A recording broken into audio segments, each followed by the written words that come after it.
우리 집의 큰아들이 예준이라고 이름을 붙였습니다. 예수님을 준비하는 인생이 되라 하는 마음으로 그렇게 예준이라고 이름을 지었습니다.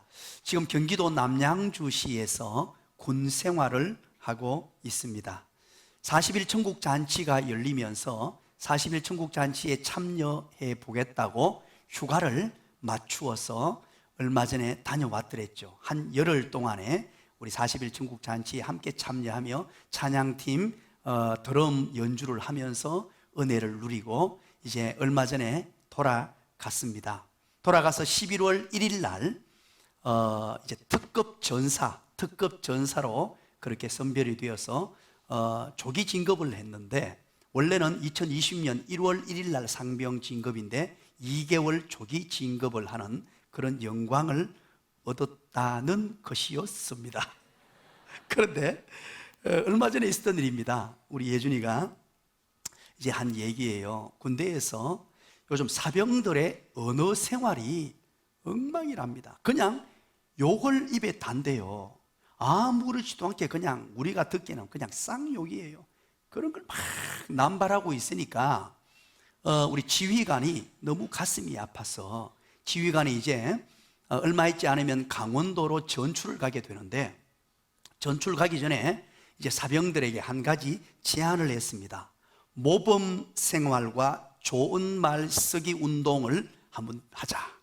그리고 이제 사병들을 전체를 모아놓고 이제 훈시를 합니다. 우리가 좋은 말을 써야 한다. 우리 대한민국 군인이 어떤 군인인 줄 아느냐 하고는 이제 군인의 자부심을 심어주면서 좋은 말 쓰기, 모범 생활을 하기라는 운동을 전개하면서 일정 기간 동안에 잘하는 사람에게는 포상을 하겠다라고 그렇게 부대장이 이야기를 했어요. 그리고 이제 말미에 와서 부대장이 이런 얘기를 합니다. 여러분들, 이제 우리부터 시작하는데 이제부터 우리 모두가 예준이가 되어보자. 아이고, 이분은 리액션이 좋습니다. 일부는 숨죽은 듯이 조용해서 제가 당황스러웠어요. 이야, 진짜 기가 막힌 얘기잖아요. 우리 모두 예준이가 되어보자. 야, 제가 그 얘기를 딱 전해 듣는 순간에 몸에 닭살이 솟고 나도 모를 어떤 이 감동이 확 되면서 이런 마음이 들었어요. 어쩌면 지 예배하고 그렇게 똑같냐. 죄송합니다. 사랑하는 여러분, 예수님을 믿고 난 이후에 그리스도인의 삶이 어떠해야 할까요? 예수 그리스도를 믿었습니다. 구주로 영접했습니다. 남들과 똑같은 삶을 산다면 이건 뭔가 문제가 있다고 생각되지 않습니까? 입으로는 예수 믿는다, 입으로는 예수님 사랑, 예수님 은혜, 하나님의 은혜 노래하는데 삶은 전혀 변함이 없다면 이건 뭔가 심각하다고 생각들지 않습니까? 우리는 로마서를 함께 살피고 있습니다. 우리 새벽마다 지금 로마서를 계속 살피고 이제 어제 살핀 말씀이 11장이었어요. 이제 1장부터 11장까지 내용이 무엇입니까? 바로 이 교리적 부분입니다. 예수 그리스도를 믿음으로 구원받는 진리예요. 이 진리가 얼마나 놀라웠던지 억만 죄악 가운데 빠져 영원히 죽을 수밖에 없는 우리들을 십자가의 보혈의 공로로 구원해 주셨다. 우리의 노력과 우리의 행함으로는 하나님이 요구하시는 의의 수준에 도달할 수 없었는데 하나님께서는 다른 한 의 되시는 예수님을 보내주셔서 예수님을 믿음으로 하나님의 의에 도달하게 하셔서 구원을 주셨다. 이 놀라운 진리들을 우리는 1장부터 11장까지를 통해 살폈습니다. 그래서 로마서는 크게 두 부분으로 구분됩니다. 전반부 1장부터 11장까지, 그리고 이제 오늘부터 시작되는 12장은 후반부에 소속이 됩니다. 이 후반부에서 하는 내용이 무엇인 줄 아십니까? 후반부에서는 이제 윤리적 부분이라고 합니다.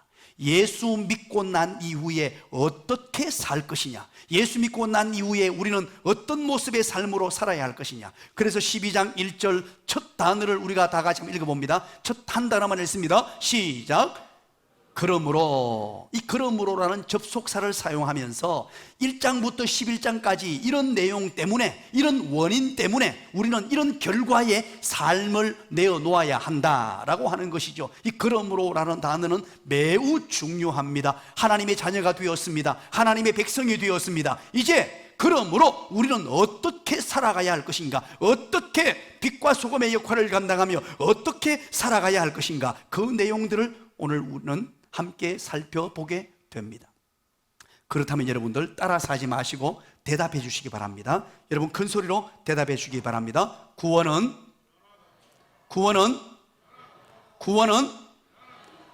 변화입니다.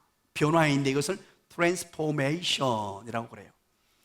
자, 그러면 이제 구원을 우리가 한번 정리해 봐야 합니다. 로마서 1장 1절부터 11장까지 기록된 이 구원이 뭐냐? 간략하게 세 가지로 구원을 정의할 수 있습니다. 먼저 우리 시제별로 한번 나눠보면요, 과거 시제 구원입니다. 과거 시제 구원을 우리는 칭의라고 말합니다. 칭의, 의롭다 칭함을 받았다는 뜻입니다. 이것은 바로 법정적 선언입니다. 선언문이에요. 우리의 삶은 아직까지 죄인입니다. 아직까지 죄를 범하고 있어요. 아직까지 옛사람이 살아서 꿈틀거리고 있습니다. 그럼에도 불구하고 예수 그리스도를 믿는 자에게는 의롭다고 칭해 주시는 거예요. 그래서 우리를 성도라고 말합니다. 거룩할 성자, 무리 도자를 써서 거룩한 사람들이 모인 곳 성도라고 불러요. 왜? 우리는 칭의, 의로운 자가 되었다는 말입니다. 그래서 우리는 예수 믿고 난 뒤에 의인이 되었습니다. 우리는 이제 용서받은 의인인 줄 믿으시기를 간절히 축원합니다. 바로 칭의라고 하는 거예요. 그러나 아직까지 우리의 삶은 예수를 믿어서 구원을 받았습니다만 우리의 삶은 아직 완벽할 수가 없어요. 옛사람이 살아 꿈틀거립니다. 그래서 현재적 구원을 우리는 이루어 가야 됩니다. 현재적 구원을 우리는 뭐라고 표현하느냐? 신학적으로 이것을 성화라고 말합니다. 거룩할 성자에 될 화자를 사용합니다. 거룩하게 되어가는 과정입니다. 이것은 바로 실천적 의미에서의 구원입니다. 그래서 사도 바울은 우리는 구원받았습니다 라고 과거를 사용하기도 하고, 또 때로는 바울은 이렇게 말합니다. 우리를 구원을 이루어 가야 된다, 구원을 이루라 라고 말하죠. 그것은 바로 현재적 구원입니다. 삶의 변화를 이야기하는 것입니다. 오늘 우리는 이 땅을 살아가면서 구원을 이루는 삶을 살아야 합니다. 현재적 삶에서 예수 그리스도를 믿었습니다. 의로운 자가 되었습니다. 그렇다면 점점 예수님을 닮아가는 사람으로, 예수님처럼 살아가는 사람으로 그렇게 되어가야 한다는 말입니다. 그리고 마지막 미래적 시제의 구원입니다. 그것은 바로 영화라고 말합니다. 영화. 예수님이 재림하시면 우리는 완벽한 구원을 얻을 수 있다는 것입니다. 그렇다면 여러분, 오늘 이제 이 12장부터 16장까지 이 내용은 무엇이냐 하면 바로 성화를 얘기하는 거예요. 지금부터 이제 예수 믿고 난 이후의 삶. 그래서 우리는 이런 생각을 합니다. 구원받았으니까 나는 끝났어. 나는 예수 믿고 구원받았으니까 이제 뭐 아무 염려 없어. 그리고 한 번 구원은 영원한 거야. 맞습니다. 그러나 여러분, 구원을 이루는 것은 잊어버려요. 현재적 구원이 얼마나 중요한 줄 이걸 얘기 안 해요. 그래서 현재적 구원을 강조하지 않고 과거적 구원, 칭의만 강조해서 나는 구원받은 사람입니다, 나는 하나님의 자녀입니다, 나는 예수님 믿었습니다, 할렐루야. 그리고 엉망진창으로 사는 사람들, 그 이단을 우리는 뭐라 그러죠? 구자가 들어갑니다. 시작. 무슨 파? 시작. 경구파. 구원파라고 그래요. 구원파 이단이 다른 게 아니고요, 오직 구원받은 이 칭의에만 매몰돼 가지고요, 그리고는 엉망진창으로 살아도 너는 구원받았다 인정해 주는 거예요. 구원받은 날짜까지 가르쳐 주면서. 이게 이단이에요. 이단, 구원파 이단이에요. 예수 믿고 난 이후에 칭의, 의롭다함을 받았습니다. 이제 의로운 자리에 들어갔어요. 그렇다면 이제 현재적 구원, 성화되는 삶, 현재 우리가 어떻게 구원을 이루어 가야 되느냐, 이건 너무너무 중요한 거예요. 그래서 오늘 12장부터 그러므로 이제 너희들은 칭의함을 받았다는 거예요. 의롭다 하고 인정받았다는 거예요. 그렇다면 이제부터 실천적인 삶에서 어떻게 구원을 이루어 가야 될지 보자는 거예요. 우리의 삶 가운데 어떻게 예수 그리스도를 드러내면서 어떻게 살아가는 것이 진짜 구원받은 하나님의 백성의 삶인가 한번 알아보자는 거예요. 1절입니다. 우리 다 같이 한번 읽겠습니다. 1절 시작. 그러므로 형제들아, 내가 하나님의 모든 자비하심으로 너희를 구원하노니 너희 몸을 하나님이 기뻐하시는 거룩한 산제물로 드리라. 이는 너희가 드릴 영적 예배니라. 첫 번째, 오늘 이 1절을 보면서 우리는 이것을 깨닫게 됩니다. 우리 몸을 하나님께 드려야 한다는 사실입니다. 우리 몸을 하나님께 드려야 한다. 바꾸고 말하면 오늘 본문 결론부에서 이렇게 말합니다. 영적 예배라는 표현을 씁니다. 도대체 이 표현이 무엇인지 우리가 한번 살펴보기를 원합니다. 영적 예배는 다른 말로 삶의 예배라고 하기도 합니다.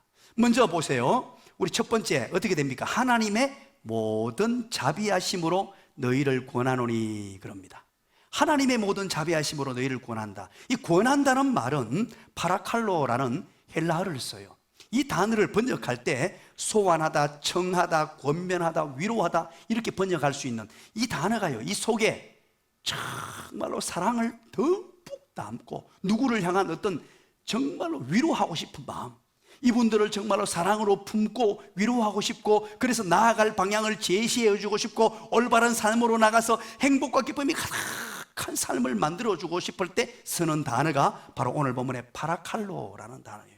바울이 지금 로마 교회 성도들을 향해서 이제 구원에 관한 얘기를 하고, 여기에서 정말로 사랑을 담아서 여러분들에게 권합니다. 여러분들에게 위로의 말씀을 전합니다. 정말로 지금 중요한 얘기를 하니까 이 얘기 잘 들으십시오. 여러분들 정말로 중요한 말씀을 전합니다. 내 사랑을 듬뿍 담아서 여러분들에게 얘기합니다. 그러면서 뭐냐니까 하나님의 자비하심인데 앞에 무슨 자비하심이 났죠? 모든이라고 해놨습니다. 우리는 흔히 자비하심에 그냥 팍 꽂혀가지고 모든이라는 단어를 중요하게 보지 않을 수 있어요. 여기서 모든 자비하심이라고 번역한 이유가 있습니다. 왜 그런가 하니까 이 자비라는 단어가 오이티르몬이라는 단어인데 복수 단어를 쓰고 있어요. 하나님의 자비하심이라고 하는데 복수를 쓰고 있기 때문에 모든이라는 것으로 번역을 해놓았어요. 그러면 여러분 여기에서 헬라어 어법상 이런 어떤 자비라는 단어를 복수로 쓸 경우에는요, 어떻게 해석을 하냐 하니까 하나님의 자비가 너무너무 많고 다양하다는 뜻이에요. 자비들이라고 이렇게 번역하지 않고 모든 자비 이렇게 번역을 해놓았습니다만 이 속에는 어마어마한 자비의 하나님의 자비의 다양성, 자비의 깊음, 자비의 많음, 하나님의 자비가 너무너무 많다는 거예요. 그렇다면 이 자비는 뭐냐? 이렇게 번역할 수 있는 단어입니다. 긍휼이에요. 이 단어 하나 속에 로마서 1장부터 11장까지 내용이 다 담겨 있습니다. 너희에게 구원하는데 하나님의 모든 자비하심으로 너희를 구원한다 그러죠. 하나님의 자비가 너희들에게 가득가득 넘쳐났다는 말이에요. 그 자비가 뭐냐? 하나님의 긍휼이 뭐냐? 로마서 1장부터 11장까지 예수 그리스도를 이 땅에 보내주신 긍휼이에요. 그 자비예요. 우리가 죄악 가운데 죽어서 영원히 형벌받아 마땅한 우리들인데 우리에게 긍휼을 베풀어 주셨는데 예수 그리스도를 이 땅에 보내주셔서 우리를 대신해서 십자가의 고통을 당하게 하시고 십자가의 수많은 수치와 수모를 당하게 하신 그것이 바로 하나님의 긍휼이었고 하나님의 자비였다는 것입니다. 그런가 하면 그뿐만 아니고 예수님이 십자가에 못 박혀 돌아가시고 3일 만에 부활하신 것 또한 우리를 위한 긍휼이었고, 그것뿐만 아니고 우리 주님이 성천하시고 난 이후에 성령님을 보내주셔서 우리를 지키시고 보호하시고 인도해 주시는 그것 또한 하나님의 긍휼이요 자비하심인 줄 믿으시기를 간절히 축원합니다. 이런 모든 자비하심으로 구원한다는 겁니다. 예수님이 우리에게 이렇게 은혜를 베푸셨습니다. 이런 긍휼을 베푸셨습니다. 하나님께서 예수님을 통하여 이런 자비를 베풀어 주셨습니다. 이런 놀라운 은혜를 베풀어 주셨습니다. 이런 자비를 가지고 오늘 지금 우리를 구원한다는 거예요. 그러면서 두 번째 뭐라 그럽니까? 너희 몸을 드리라 라고 말합니다. 하나님께 너희 몸을 드리라. 우리가 이 땅을 살아가면서 성화되는 삶, 구원을 이루는 삶인데 하나님의 모든 자비하심을 가슴에 담고 십자가의 은혜를 가슴에 담고 내게 베푸신 하나님의 큰 권능, 복음의 능력, 복음의 권능을 가슴에 담고 하나님의 긍휼을 가슴에 새기고 그리고 난 뒤에 너희 몸을 드리라고 합니다. 여기서 몸이 뭘까? 이게 문제예요. 오늘 이 본문을 보면서 몸을 드리라고 하니까 내 육체적 노동, 내 이 몸을 가지고 막 뭔가 열심히 일하고 헌신하고 쫓아다니면서 허걱거리면서 다니면서 주를 위해 봉사하는 것, 그렇게 오해하기 쉬운데 이 몸이라는 단어는요 그런 뜻이 아닙니다. 오늘 이 몸이라는 단어는 소마타라는 단어인데 소마라는 헬라어에서 나온 단어입니다. 이 소마라는 단어는 그냥 우리 육체를 말하는 것이 아니고요, 우리 몸 속에, 내면 속에 있는 전 인격을 표현하는 단어입니다. 내 속에 꿈틀거리는 하나의 전인격, 사람의 본질적 자아 또는 영혼에 추가된 외적 어떤 것들을 모두 포함하는 그런 아주 중요한 단어예요. 이 몸을 드리라 라는 말은 단순히 내 육체를 하나님께 드리라 그 말이 아니고요, 내 몸과 더불어 정신, 마음, 의지, 가진 소유, 능력, 야망, 꿈, 나의 지, 정, 의 모든 것을 다 동원해서 하나님께 올려드리라는 말이에요. 여러분 보세요. 우리가 이 땅을 살아가면서 성화되는 삶이 뭐냐? 내 전 인격을 하나님께 드리는 삶이다 하는 거예요. 그러면 도대체 이게 의미가 뭡니까? 내 전체를 하나님께 드리는 것, 우리 흔히들 예수 그리스도를 믿고 나면 예수님 믿는 순간에 가장 놀라운 변화 중에 하나가 우리 몸이 하나님의 성전된다 그러죠. 그죠? 하나님의 성전된다. 왜 하나님의 성전이 되죠? 바로 성령께서 내게 찾아오셔서 내주하니 성령을 모시는 집이 된단 말이에요. 거룩한 성전, 성령님을 모시는 집이 돼요. 그래서 성전이라고 하잖아요. 고린도전서 6장 19절 20절 우리 한번 잘 한번 들어보십시오. 제가 읽어드립니다. 고린도전서 6장 19절 20절 너희 몸은 너희가 하나님께로부터 받은 바 너희 가운데 계신 성령의 전인 줄을 알지 못하느냐? 너희는 너희 자신의 것이 아니라 값으로 싼 것이 되었으니 그런즉 너희 몸을 하나님께 영광을 돌리라. 아멘. 그렇습니다. 성령이 내게 거주하니까 이제부터 우리는 하나님 성전인 줄 알고 그렇게 살아가야 합니다. 그러면 여러분, 우리 로마서 6장에서 살펴본 말씀입니다. 바울 사도는 로마서 6장 13절에서 우리 몸이, 이 하나님의 성전된 몸이, 우리에게 주신 이 몸이 때로는 의의 병기로 사용되기도 하지만 불의의 병기로 사용되기도 한다라고 얘기를 해요. 그 말이 무슨 말일까요? 한 가지 예를 듭니다. 우리 집 사람이 집에서 요리를 합니다. 요리를 하면서 여러분 도마에다가 칼을 들고요, 이게 무슨 소리입니까? 도마에 칼 서는 소리예요.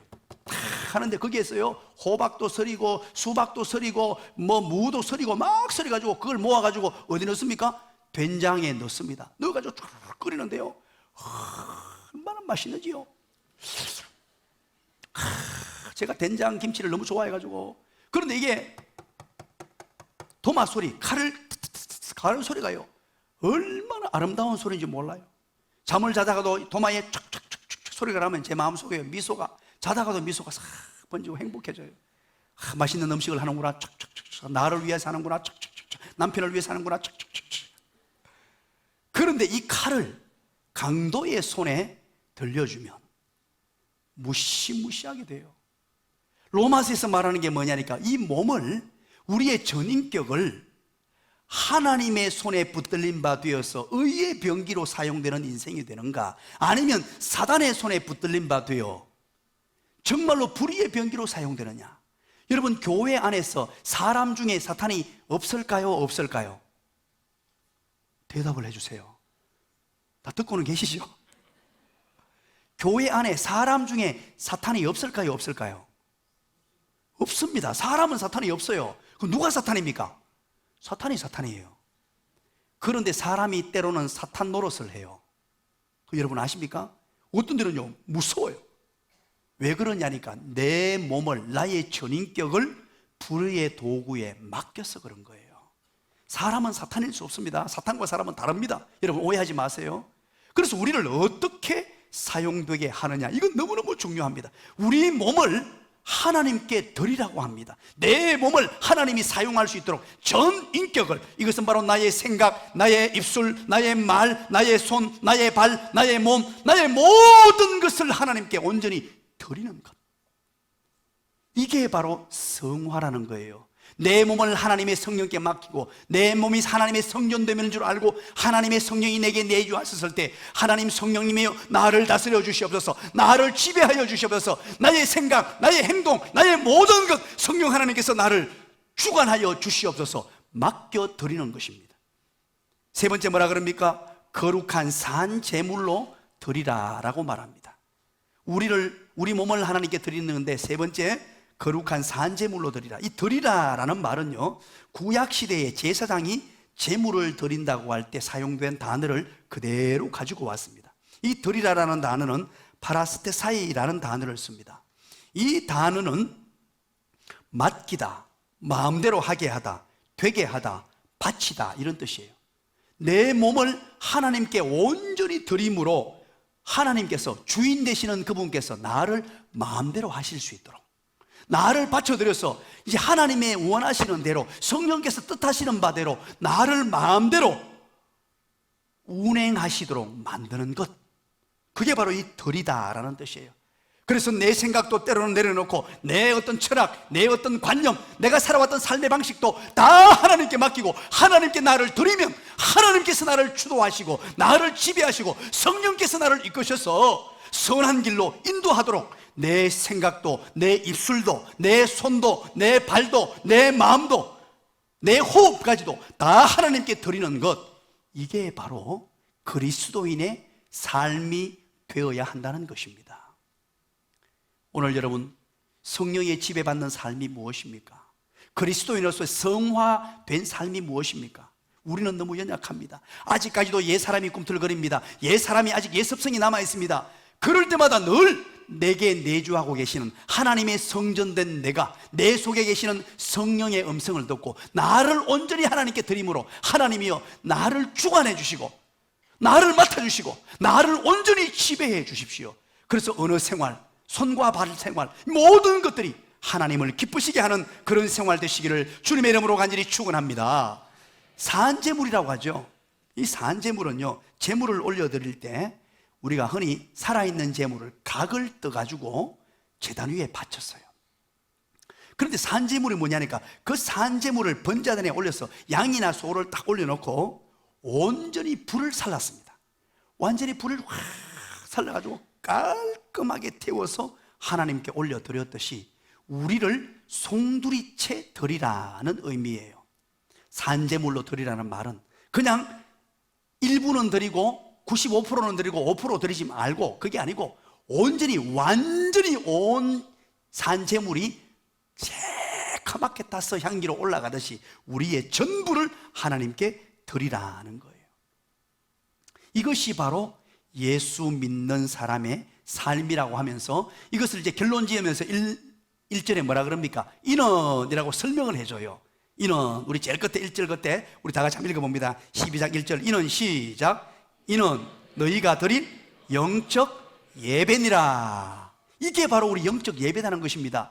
이 예배의 삶을 살라는 거예요. 이게 바로 성화라는 것입니다. 이게 바로 그리스도인의 예수 믿는 자다운 삶이라는 거예요. 우리의 모든 것, 내 전인격을 하나님께 올려드림으로, 내 몸이라는 것은 나의 전인격을 하나님께 맡겨드림으로 하나님이 주도하시도록, 그래서 하나님 말씀에 순종하고 내 속에 계시는 성령의 음성을 따라 나의 사리사욕, 나의 욕심, 나의 이기적인 생각, 나의 옛사람 따라 사는 것이 아니라 그렇게 살려고 하는데 영적 예배라고 합니다.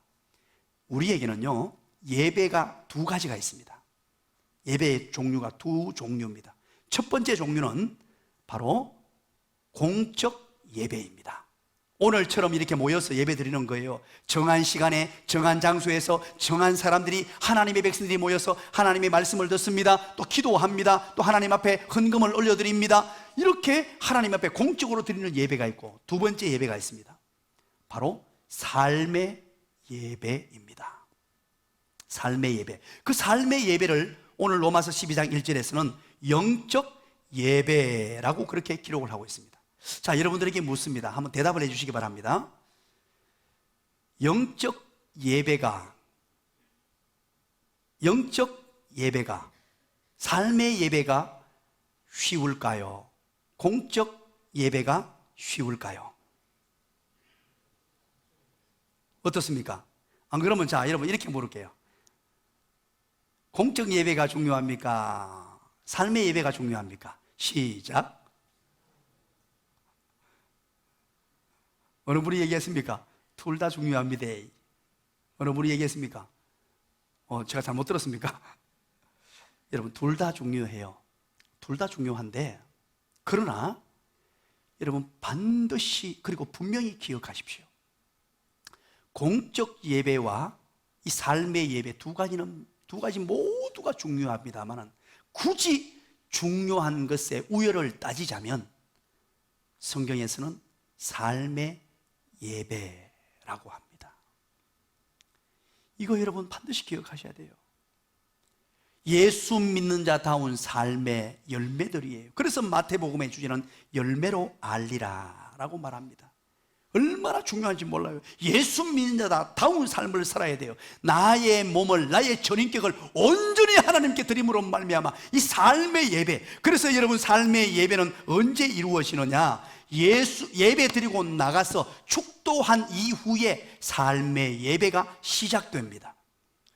이제 예배당에 앉아있을 때는 모릅니다. 예배를 마치고 나가서 예배 드릴 때 그때부터 온전한 예배가 시작됩니다. 삶의 예배가 시작돼요. 여러분의 가정에서, 직장에서, 사업터에서 여러분의 삶과 행동과 생각과 손과 발, 이 모든 것이 바로 예배라는 것이에요. 이것을 오늘 본문에서는 영적 예배라고 우리에게 밝혀둡니다. 이게 성화예요. 이게 구원입니다. 구원. 이 구원을 우리가 이루어가고 있단 말이에요. 그런데 이것을 잘못 가르쳐 놓아가지고 예수만 믿으면 구원받는다, 오직 십자가, 오직 믿음, 맞습니다. 그건 맞죠. 그게 바로 과거적 구원이고 현재적 구원은 이야기를 하질 않았어요. 그러다 보니까 예수 믿는 사람들이 지금 손가락질을 받고 있어요.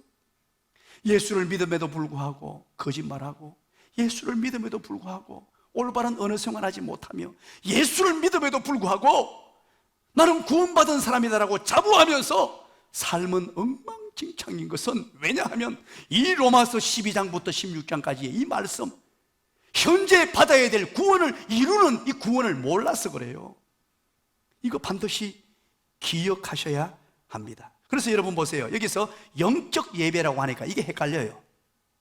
우리나라 사람들은요, 이게 좀 신비한 걸 좋아해가지고 영적이라고 하면 이런 표현을 써서 죄송합니다, 희닥구리한 걸 생각합니다. 어더더더 그리고 이게 영적인 그런 게 아닌가 싶어 하는데 그게 아니고요. 이 영적이라고 번역을 한 단어는 좀 더 가깝게 번역하면 그것이 마땅한, 합당한 예배. 좀 더 정확하게 말하면요, 공적 예배 다음에 따라와야 될 진정한 예배, 이런 뜻이에요. 공적 예배를 마치고 난 이후에 진정으로 합당하게 우리의 삶에서 드려야 할 예배, 이게 바로 영적이라는 단어의 뜻입니다. 원어 뜻이에요. 원어 뜻.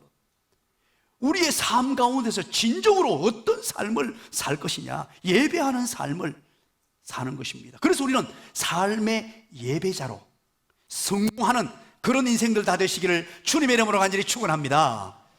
두 번째입니다. 두 번째, 2절 한번 읽어봅니다. 시작. 너희는 이 세대를 본받지 말고 오직 마음을 새롭게 함으로 변화를 받아 하나님의 선하시고 기뻐하시고 온전하신 뜻이 무엇인지 분별하도록 하라. 하나님의 뜻을 분별하는 삶을 살아야 한다라고 말합니다. 두 번째, 2절을 통해서 하나님의 뜻이 무엇인지 분별하는 삶. 사랑하는 여러분, 우리 1절에서 무엇을 배웠습니까? 1절에서는 바울이 전인격을 다 하나님께 드리는 삶, 이게 바로 삶의 예배라는 것입니다. 전인격을 드린다는 말은, 드린다는 표현 속에 하나님의 지배를 받는, 주인의 뜻에 나의 생각을 다 맞추어서 내 삶의 변화를 말합니다. 그렇다면 2절에서는 구체적으로 우리의 생활 가운데 실천해야 될 실천적 교훈이 무엇인가를 2절에 기록합니다. 먼저 2절의 첫 번째 뭡니까? 이 세대를 본받지 말고 라고 말합니다. 첫 번째, 이 세대를 본받지 말고. 이 세대란 것은 무엇입니까? 하나님을 떠난 악한 세상을 말합니다. 하나님을 모르는 세상을 말합니다. 심지어 하나님을 대적하는 세상, 이 세상을 바로 이 세대라고 표현하고 있습니다. 그리고 본받지 말라 그러죠. 이 본받지 말라라는 단어가 우리 슈스케마티데스테라는 단어인데요, 이 원형이 그렇습니다. 원형이 스케마, 이 어근입니다. 이 단어의 어근, 스케마인데, 이 단어를 번역을 하면서 마틴 루터는 이렇게 번역을 했어요. 같은 짓을 한다, 또는 닮은 태도를 취한다, 이렇게 번역했습니다. 본받는다는 것을. 그리고 NSSV나 NIV 영어 성경에서는 이렇게 번역을 했어요. 따른다, 이렇게 번역을 해놓고 있어요. 자, 그러면 이 원어적 뜻은요, 뭐뭐와 같은 모양이 된다, 따르다, 이끌리다, 이런 뜻이에요. 그럼 무슨 말입니까? 이 세대, 이 세상과 같은 짓을 하는 걸 말해요. 이렇게 살면 안 된다는 거예요. 이 세상 사람들을 닮아가는 모습, 그들을 닮아가는 삶을 살면 안 된다. 구체적 삶의 지침이에요, 그게. 이 세상 사람들 사는 거 보니까 정말 행복해 보입니다. 정말로 돈 버리고 뚱뚱거리며 살고 적당하게 거짓말하고 사기치고 그냥 어느 생활이 엉망진창이고 그렇게 사는 모습이 멋져 보입니다. 저래 사니까 흥황한 것 같습니다. 잘 되는 것 같습니다. 그러다고 그들의 모습, 그들과 같은 짓을 하면 안 되고 그들의 닮은 모습 그대로 닮아가면 안 된다. 구체적으로 우리에게 지침을 가르쳐 줍니다. 여러분 혹시 안데르센 동화를 기억하십니까? 미운 오리 새끼 이야기를 아십니까? 안데르센 동화 미운 오리 새끼를 알면 안다, 모르면 모른다. 고개를 끄덕이든지 가만히 계시든지. 여러분 아십니까? 이 동화 속에 여러분 기억하십니까? 미운 오리 새끼들이 쫙 있었는데요, 새끼 가운데 한 마리가 뭐였습니까? 백으로 시작하고 초록 끝납니다. 시작. 백조 새끼가 한 마리 껴있는 거예요. 그런데 수많은 오리 새끼들 가운데 이 백조는 늘 불평이었고 불만이었어요. 왜냐합니까? 이 다른 오리들은 동글동글동글하게 조그만하게 생겨가지고요, 모양도 별로 안 이쁜데 그걸 담고 싶은 거예요. 자기는 백조는 어릴 때부터요, 이게 윤곽이 목이 쫙 길고 다리가 쫙 뻗었고 어린 시절부터 멋지게 생겼는데도 그게 옳은 줄 몰랐어요. 늘 백조를 보면서 나는 왜 엉덩이가 속 안 튀어나왔을까? 나는 왜 목이 이렇게 오리들 저 옆에 있는 것들보다 길까? 그러고로 늘 근심하고 고민하면서 쑥쑥 자랍니다. 자라다 보니까 걷기 시작하는데요, 오리가 엉덩이를 뒤퉁뒤퉁 걷습니다. 그러니까요, 백조가요, 나는 왜 엉덩이가 바로 걷지? 엉덩이가 안 흔들리지? 나는 왜 이렇게 빨리 가지? 저것들보다 왜 자꾸 빨리 가지? 그러고 늘 원망이었어요. 그런 어느 날 세월이 흐른 뒤에 이 오리들이 성장하고 백조가 성장했습니다. 쫙 커서 어느 날 물가로 쫙 나가 봤더니만 저 창공에, 이야, 자기하고 똑같이 생긴 새 한 마리가 하늘 창공을 쫙 나르는데 보니까 자기 모습이에요. 그게 백조였더라는 재미있는 이야기였습니다. 여러분 무엇을 말합니까? 오늘날 하나님의 택한 백성들도 오리와 뒤섞여 산다고 자꾸 오리 흉내를 내려고 해요. 내가 백조인 줄 모르고 자꾸만 오리 따라가려고. 오리가 좋아 보여요. 왜? 대다수가 그 길 가고 있으니까. 전부 그 길 가니까 그게 맞는 것 같고, 저렇게 살아야 되는 것 같고, 저렇게 살아야 돈 벌고, 저렇게 살아야 공부 잘하고, 저렇게 살아야 성공할 것 같고, 저렇게 살아야 출세할 것 같으니까 거기에 속아가지고 자기가 백조이라는 사실을 잊어버리고 사는 거예요. 바로 그 말을 하는 겁니다. 오늘 이 세상과 같은 짓을 하고 이 세상에 닮은 태도를 가지고 그들처럼 사는 것, 그것부터 버리는 것, 이게 바로 오늘 본문에서 말하는 이 세대를 본받지 말고라는 뜻이에요. 그리고 또 한 가지는 무엇입니까? 두 번째, 오직 마음을 새롭게 함으로 변화를 받아라고 말합니다. 이 변화, 여러분 한번 대답을 해보시기 바랍니다. 구원은 변화, 여기서 변화가 나옵니다. 이 트랜스포메이션이라는 단어인데 체인지가 아니고 트랜스포메이션, 질적 변화, 서서히 점진적으로 바뀌어가는 변화를 말합니다. 그런데 이 단어가 메타포르포라는 단어인데 이 어근이 뭐냐니까 모로페라는 단어예요. 모로페. 이 변화인데 어떤 변화를 우리에게 말하느냐? 본질 그 자체, 우리 심령 본질 그 자체, 삶에 주어진 이 본질이 변화되는 것을 말하는 겁니다. 이 본질을 변화되는데 무엇을 새롭게 함으로? 한번 보세요. 무엇을 새롭게 함으로?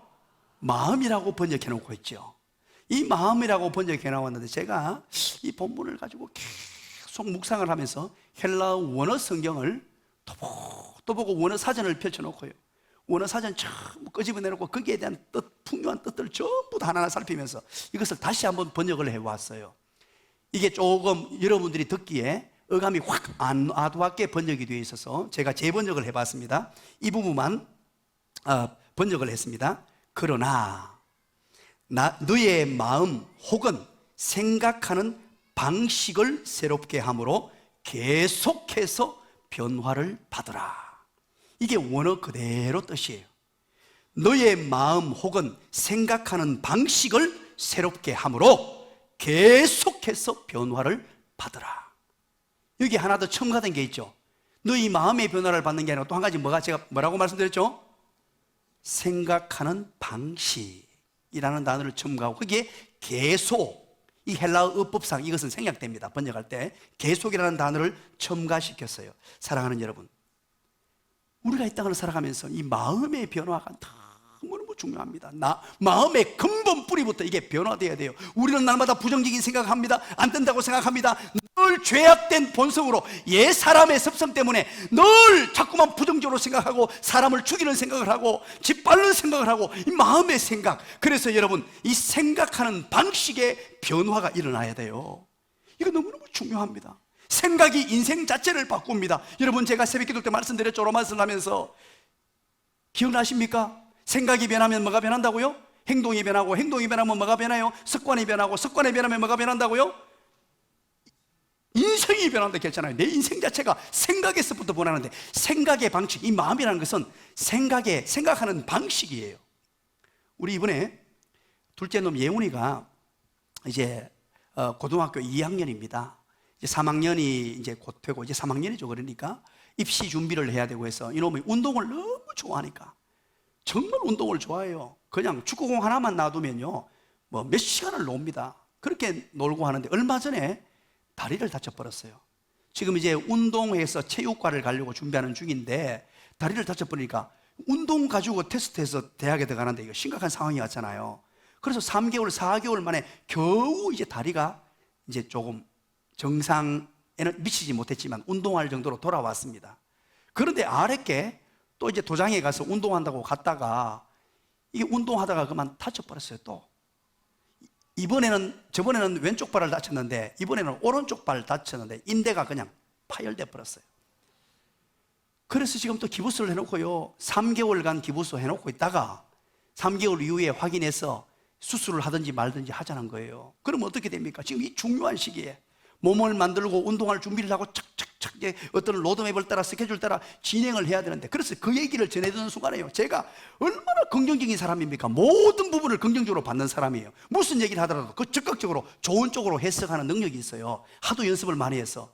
그럼 우리 사람이 그 얘기를 딱 하는데 나도 모르게 긍정적으로 빨리 바꿔야 되는데 화가 확 나버린 거예요. 그리고 우리 애는 아직 돌아가지 않았고 우리 집 사람이 그 얘기를 전해주는데 내가 뭐라고? 이놈의 자식이 좀 조심하지. 나도 모르게 그냥 거의 1초도 안 걸렸어요. 순간적으로 그냥 탁 입에서 내뱉어 버리는 거예요. 왜냐하니까 지금 이 진로가 문제잖아요. 절단날 문제였어요.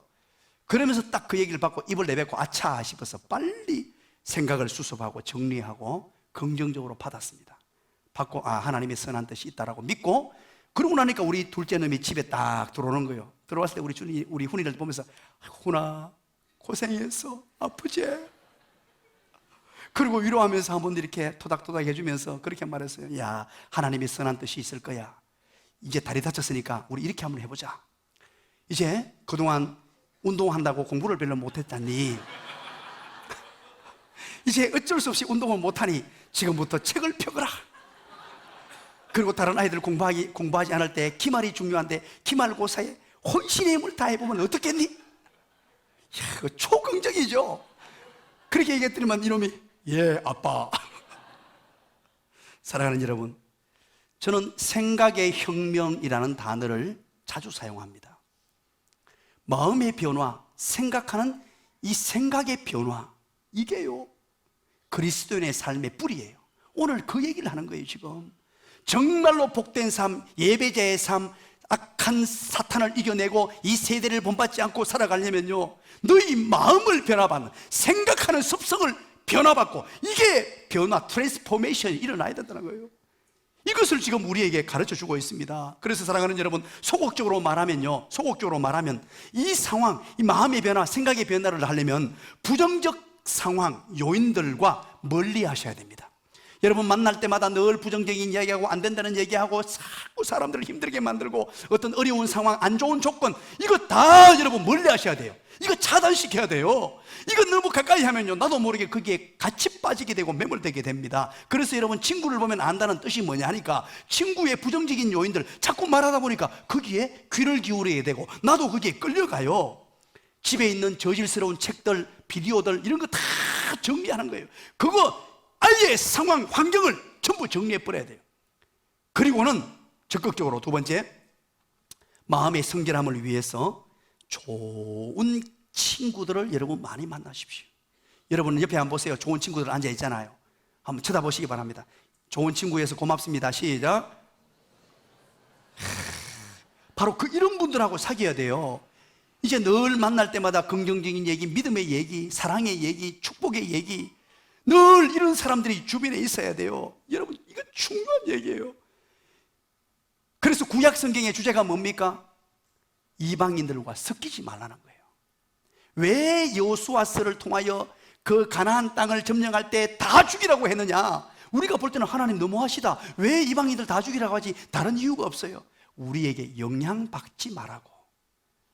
그때 당시 여러분 한번 생각해 보시기 바랍니다. 이스라엘 백성들은요, 광야 여정을 걸으면서 여자들도 함께 걸었습니다. 광야 40년간 생활하면서 화장을 했겠습니까? 머리를 제대로 감았겠습니까? 그럼 모욕을 제대로 했겠습니까? 여러분, 얼굴에 세수는 제대로 했겠어요? 아무리 아름다운 미모를 가졌다고 해도 엉망진창이었을 거예요. 그러나 이들이 이제 도착해서 가나안 땅에 딱 가보니까 그들이 사는 삶의 여인들이 어땠습니까? 이야, 머리를 휘청해 사자머리를 하고요, 이 좋은 보석을 목에 달고 목욕을 깔끔하게 하고 화장까지 막 떡칠을 해놨네. 이 광야에 돌던 남자들이 그 여인들을 보면 어떻겠어요? 1번, 내가 말하려고 해도 죄송하네요, 넘어가는 거예요.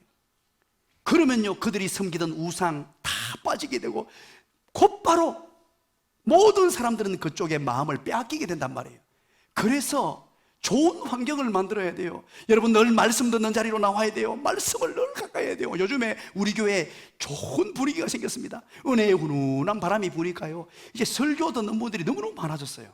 새벽 기도인데도요, 새벽 기도 말씀을 혹시나 잠시 졸아서 못 듣는다는 집에 가가지고요, 어떻게 해놓냐니까 틀어놓는데요, 그냥 이 설교를. 야, 이런 교회 있다니까요, 우리 교회에. 야, 그리고 어떤 분은요, 말씀을 듣기 위해서 서울에 지금 사업을 하는데 서울까지 왔다 갔다 하는데요, 새벽기도 나오려고 갔다가 8시간 만에 돌아왔다는 거 아닙니까? 위에 계시죠? 저 앉아 계시네. 신성엽 우리 성도님이라고 사업을 하시는 분인데, 야, 이런 환경을 만들어야 돼요. 늘 들려오면 찬송 소리가 흘러나오고요, 찬송을 틀고 하나님 은혜가 넘치도록 만들고, 부정적인 요인들, 안 되는 요인들, 그거 다 제거하고 비신앙적 요인들을 제거하셔야 돼요. 그래야 마음이 하나님께로 향하게 됩니다. 사랑하는 여러분, 어느 선교사님이 있었어요. 이 선교사님이 사막 지역에 선교하러 떠나게 되었습니다. 주변은 전부 사막이고 그게 풀 한 폭이 나지 않는 그런 공간이었습니다. 그런데 선교사님 사택을 거기에 하나 마련하고 살게 되었습니다. 그런데 이상한 현상이 나타났어요. 그 풀 한 폭이 나지 않는 그 주변 땅에 갑자기 사택초 앞부분에 하나의 정말 좋은 꽃이 쫙 올라오더라는 거예요. 사모님이 너무 놀라가지고, 아니 꽃이 자랄 환경이 아닌데 어떻게 저렇게 예쁜 꽃이 자라지? 막 그러면서 막 올라오기 시작하는 거예요. 그래서 가만히 이유를 생각해보고 사모님이 그 답을 찾았습니다. 선교사님 사모님이 설거지를 합니다. 집에 설거지를 하고요, 계속해서 설거지 물을 거기 갖다 부은 거예요. 같은 장소에 하루, 이틀, 열흘, 한 달, 10달, 1년, 2년 계속 거기에 부었는데, 물을 계속 부은 밖에 없는데 그 토양이 바꾸어진 거예요. 토양이 바꿔지고 물이 계속 들어가니까 토양이 바꿔지면서 하늘을 날아다니는 하나의 씨앗이 들어와서 떨어지고 그것이 열매가 돼서 쫙 피어가더라는 거예요. 여러분, 우리의 삶이 단숨에 되지 않을 수 있어요. 점진적 성화입니다. 성화는 점진적인 것이에요. 점점. 그러나 어떤 환경에서 점점 매일 말씀 듣고 15분 이상 계속 말씀 듣고 15분 이상 찬양하고 계속해서 할 경우에 하나님의 사람이 정말로 멋지게 성화되어서 우리 주님을 기쁘시게 하는 사람이 되는 줄 믿으시기를 간절히 축원합니다. 그리고 마지막으로 결론적으로 말합니다. 어떻게 하느냐? 바로 세 번째, 내 뜻대로, no, 하나님 뜻대로. 이게 모든 것은 이제 내 모든 것을 드린다 그랬죠. 드린다는 말은 조금 전에 말씀드렸죠. 내 생각, 내 삶, 내 모든 걸 다 하나님께 올려드린다는 말이에요. 이제 하나님의 뜻에 맞춰서 내 뜻대로 하는 것이 아니고, 내 의지로 하는 것이 아니고, 내 의지의 변화를 통하여 하나님의 뜻을 성취하는 사람으로 사는 것, 이게 바로 구원받은 자의 아름다운 열매 맺는 사람이라는 것입니다. 오늘 이 말씀 여러분 기억하셔서 이제 어떻게 우리가 살 것이냐, 이 로마서의 말씀을 통하여 삶의 예배 드리는 자, 예수 믿는 자답게 오늘 이 자리에 참여한 분들만요, 오늘 이 시간 쫙 나가서 정직하게 살아보십시오. 오늘 이 말씀대로 삶의 예배를 드려보십시오. 우리 시지가 발칵 뒤집어집니다. 공산당 3명만 와가지고요, 이 주민을 휩쓸어도 나라가 발칵 뒤집어질 텐데, 예수 믿는 사람이 이렇게 많은데, 우리 경산에 사시는 분들, 여러분들만, 다른 사람 요구할 필요 없이 우리만 하나님 말씀대로 복음의 능력, 그 하나님이 베푸신 자비와 긍휼 가슴에 가득 담고 삶의 예배, 영적 예배, 성화된 삶을 살아가면 기가 막힌 살기 좋은 세상, 정말 아름다운 세상, 우리가 꿈꾸는 하나님의 나라가 이곳에 펼쳐질 줄 믿으시기를 간절히 축원합니다. 이제 내일 새벽에 3절부터 이어지는 기가 막힌 말씀들이 펼쳐집니다. 궁금하신 분은 내일 새벽에 뵙기를 간절히 소망합니다. 기도하겠습니다.